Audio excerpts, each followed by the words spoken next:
Okay, so first things first, this screen protector has got to go.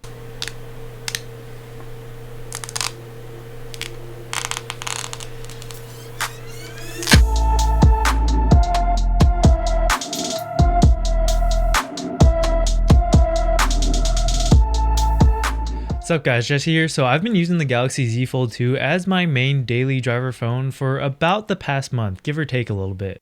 And when I first got this phone, I was pretty adamant about keeping that front screen protector on just because it was a really expensive phone and I didn't really want to ruin it.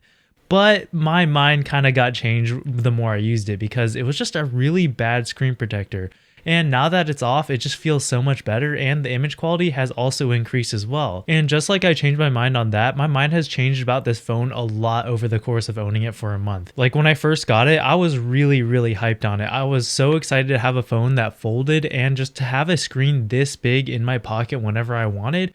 That was awesome. And I was also really excited about a lot of the folding functionality as well.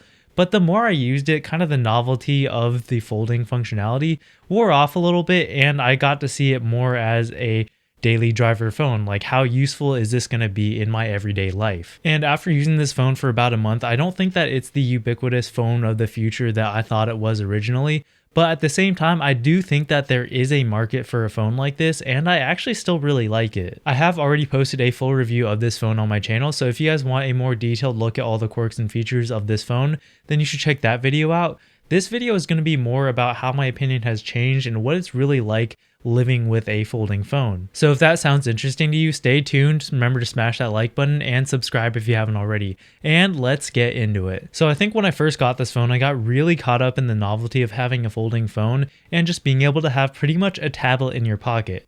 Because think about it, who doesn't like a bigger screen? And I think in that respect, this phone definitely holds up. Like, this main display is absolutely incredible. Like, I've never had a phone that I've enjoyed the screen this much on. It's especially good for browsing web pages, reading articles, watching videos, and just looking at pictures. Like, I kind of do photography on the side, both professionally and as a hobby. And I usually don't like to just look at my photos because, I got better things to do.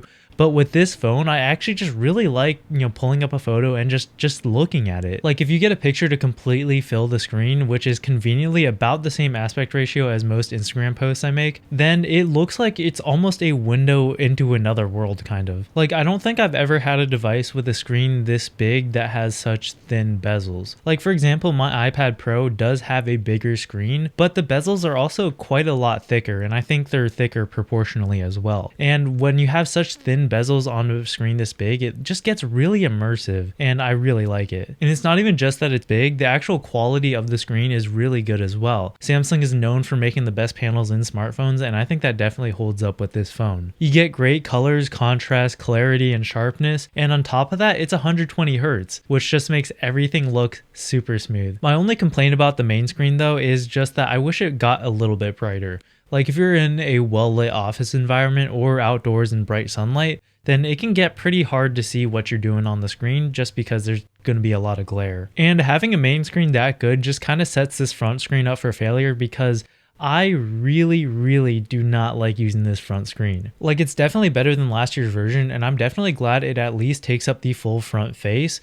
But at the same time, it's just so narrow that I find it really hard to use for regular applications. Like, the typing experience on the front screen is pretty bad. I find myself misclicking all the time when I'm typing text or anything like that, just because the keys are so small.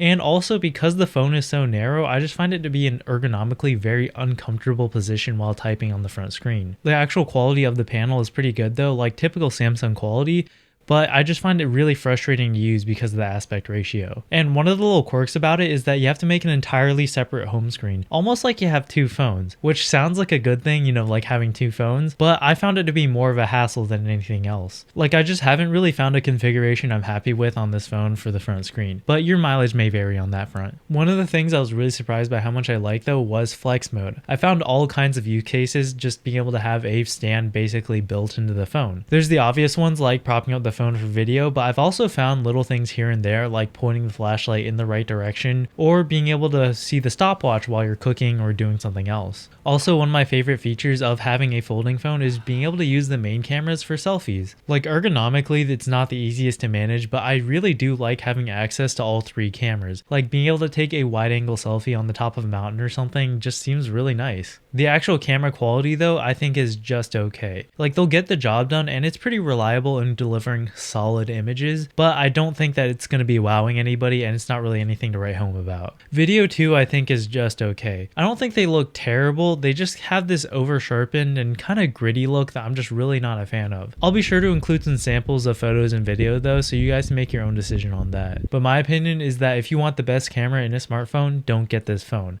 Especially for this price, you can get pretty much any other phone out there, so you have a lot to choose from. Battery life, like the cameras, I think is just passable. Like it'll get me through a full day of light use pretty easily, but if it's a day of heavy use, I find it very, very sketchy by the end of the day. And I feel like I have a pretty normal use case, like using this for GPS, messages, email, and a solid amount of watching videos on YouTube. Like I think right now at this moment, I don't have that many complaints about the battery life. It's just that like a year down the road, 2 years down the road, the battery life will inevitably lower. And I think at that point, I'm going to have a lot of issues. My biggest problem with this phone though isn't the battery life or the camera or even the front screen.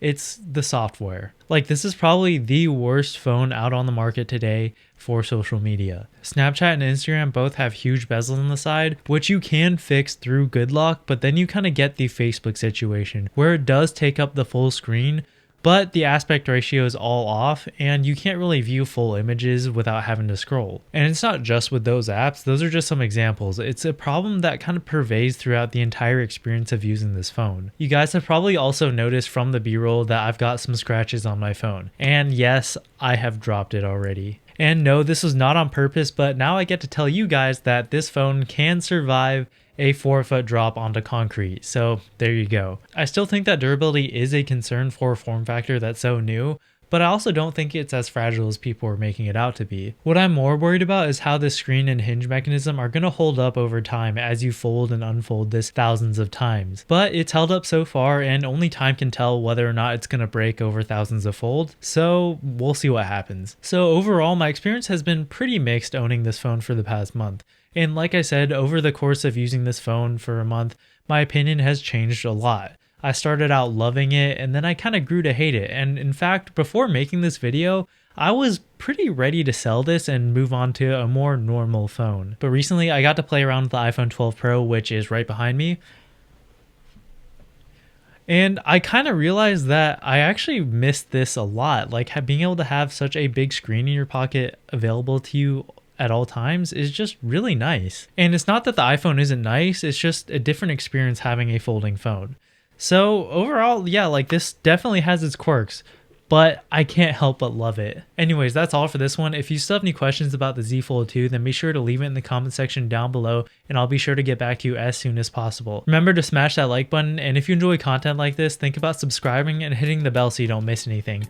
I've got the iPhone 12 Pro review coming out really soon, so you guys definitely don't want to miss that. As always, thank you so much for watching, and I'll catch you guys in the next one. Peace!